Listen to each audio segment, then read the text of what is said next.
Nasty C's exit from Universal is actually more complicated than it looks. On February 16th, 2018, after leaving Mabala Noise, Nasty C joined Universal Music Group, which was followed by a distribution deal in June 2018 with Universal Music Group Nigeria. Then in March 2020, he signed a joint venture deal with Def Jam. But what if I told you Nasty C went against his own words? He sacrificed himself and his beliefs by signing in the first place. So the first song that I'm going to dissect is a hip-hop classic in its own light. Multiple awards and a platinum certification. But remember when Nasty C said, "And I'm the jiggy jigger." Yeah, I'm on that. There's not a thing I hate more than a contract. And I'm the jiggy jigger, yeah, I'm on that. There's not a thing I hate more than a contract. And in the same song, Nasty C also says, "I'm making music for niggas in suits and ties. They all got a money and evil smile. That's ending conversations with the 'I'll let my people call your people.'" The signing of Nasty C raised eyebrows as media had reported him to soon be part of the internationally acclaimed rapper Jay-Z's stable. I don't know, man. That deal didn't go through. I don't feel bad about it. I even said on Twitter and in a couple interviews, if it doesn't meet what I want, I'm not going to do it. For me, I think Nasty C has always been open to not wanting to sign a deal. Before he signed the deal, he's always been open. And yeah, you guys are like, okay, Brando, maybe you're reaching. All right, let's go into the next situation, right? If you guys remember Winning, featuring MT, Nasty C raps, "The kid is beyond rap. Never slipping. Won't fall in no contract. I told you I'm street, I'm so tarmac. Just trying to get me some palm scratched. Just trying to get me some hella crumbs. Do some things that were never done. The kid is beyond rap, never slipping, won't fall in no contract. I told you I'm street, I'm so tarmac. Just trying to get me some palm scratch. Just trying to get me some hella crumbs. So as I said, Nasty C has always been open about his views on record deals and contracts. And if we trying to go even darker within this video and break down the moments where he realized he went against himself and messed up. So the next song that I want to dissect is Changed. And when this song dropped, I mean, it went crazy. I think most of us were just bumping it instead of trying to actually understand the message. But anyway, he says a friend of mine said I changed. Then he asked for some change. He says, "I get no rest from my brain. I can't sleep at night, can't sleep at night. Voices in my head say I'm doomed. I don't know what I should do." How did you sign to Def Jam? How did that come about? We had the meeting a couple years ago. No, not a couple years ago, a couple months ago. What am I saying? A couple months ago, roughly about a year ago, I think. We had a couple meetings. We had our first sit down around that time, man. I was pretty much just like trying to figure out a way to break into the market in the States. So I obviously had to link up with like people that have done that before, and not only that, but people who have done it successfully over and over again and prove that they've done it. So I had like a couple sit downs, and we just got to like feeling each other out, just really seeing what the other guy was about, and looking at what we were really trying to do. And yeah, I think that's when we really started to really kind of see our path and our direction and see who we really wanted to go with and who was ready to take on that kind of task, because this is something that hasn't been done before. So we had to get somebody that or a powerhouse that was ready to do that type of thing. You know what I mean? You know, I don't think Nasty C was in a happy place under his deal. And it takes me to the next lines. Like he says, "I toss and I turn and I sweat and I might just end up sleeping with the cross tonight. If these are not the things that I never wanted to come across in life, my conscience is conscienceless.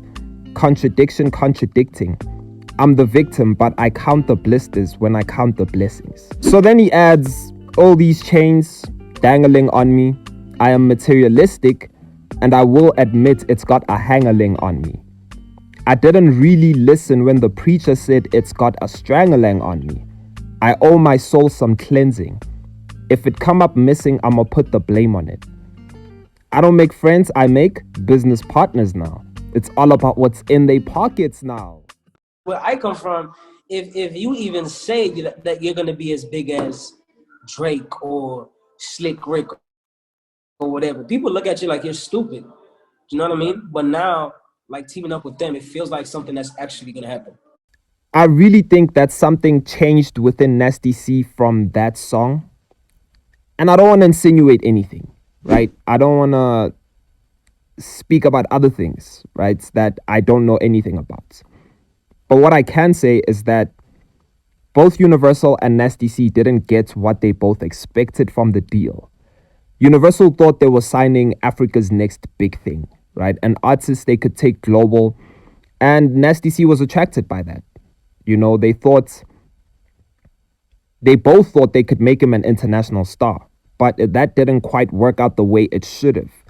And we all expected a lot from Nasty C. I don't know if that's from the belief that we had on him, or was it just unnecessary pressure that we were putting on him? I'm not sure. But I'm still so sure that we all expected Nasty C to be bigger than what he is right now. And I know this sounds crazy because the guy has millions of streams, views. He's doing a lot of things. He's actually big, right? He's actually a superstar. But trust me, there's a whole lot more that we expected from Nasty C. I never really limited myself like that. I never looked at myself as just a South African artist or whatever. I always thought I was as good as the best, and I had the potential to be as big as them one day. So let's speak about where he is right now, being independent, right? So I was on the phone with Nota the other day, right? And he said to me that Universal basically still owns Nasty C in his catalog. You know, he isn't really independent because all that music is still under Universal. So basically, it's like he's on the come up again. And whatever he releases after the Universal deal is the only music that's independent from his former label, right? Unless he bought the ownership from his catalog, which wouldn't have come cheap. I mean, that's Nasty C's catalog, right? And I don't think that's very likely. Where Nasty C is right now is a very motivating place, yes, but it's also a very, very scary place. And why I'm saying this is because he's starting all over again. Yes, we as the fans, we still know your music. It's like when MT broke out of the Ambitious Entertainment deal, we still know the Pearl Tusies, we still know Roll Up, we still know all of these songs, and we still respect them for these songs. But on the Mtembeni side, you know, his government name side, things are not looking proper for him because his alter ego, his stage name, or his whatever, his alias or whatever, didn't make maybe enough money or enough whatever to sustain him, or for him to show the next generation that this is what I did. You know, he has to buy things back. He has to buy ownership back. He has to find a way to put himself under that ownership of his own music. And we don't know how Nasty C's deal is looking, right? But trust me, if most Def Jam artists don't even own their masters, I mean, there's only a few artists who own their masters, and I don't know if they would give that to Nasty C. I mean, think about it. If J. Cole didn't own his masters, and I know he's not a Def Jam artist, but if he didn't own his masters, if Kendrick doesn't own his masters, I don't know. Nasty C are lost right now. He came up into the game, he got all to the highest heights, and then he's now back at ground level, performing at nightclubs and whatnot. We shouldn't see that as a failure. We should take a lesson in that. It's because if you deny your identity, you'll be left with nothing. Blackie has now come in. He's now the new kid that everybody's, hey, Blackie. It's as if Nasty C didn't exist. But there would not be a Blackie without the success of Nasty C.